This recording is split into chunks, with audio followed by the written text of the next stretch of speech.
A marijuana giant that won over Trump has found enemies closer to home. That's the headline from the New York Times, and it captures a story unfolding in the tiny Florida town of Waukena.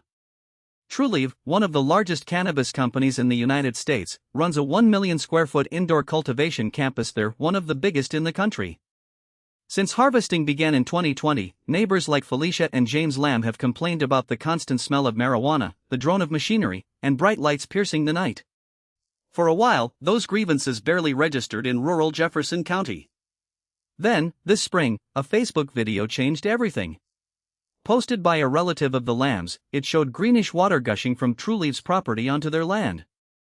The footage galvanized residents.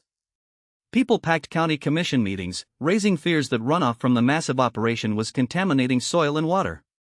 Trulieve officials insist the water is safe, calling it normal runoff that existed long before the facility opened. They also say they've reduced odors by stopping on-site composting and installing powerful filtration systems.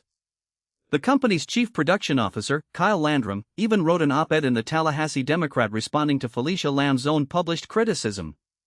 But the controversy has drawn state agencies into investigations.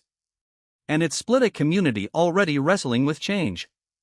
Trulieve employs nearly 300 people locally, yet many residents remain deeply opposed to the industry's presence. Adding a national layer, Trulieve's well-connected CEO helped persuade President Trump to reclassify medical marijuana as a less dangerous drug this past April. So a company with friends in high places now faces fierce opposition in its own backyard.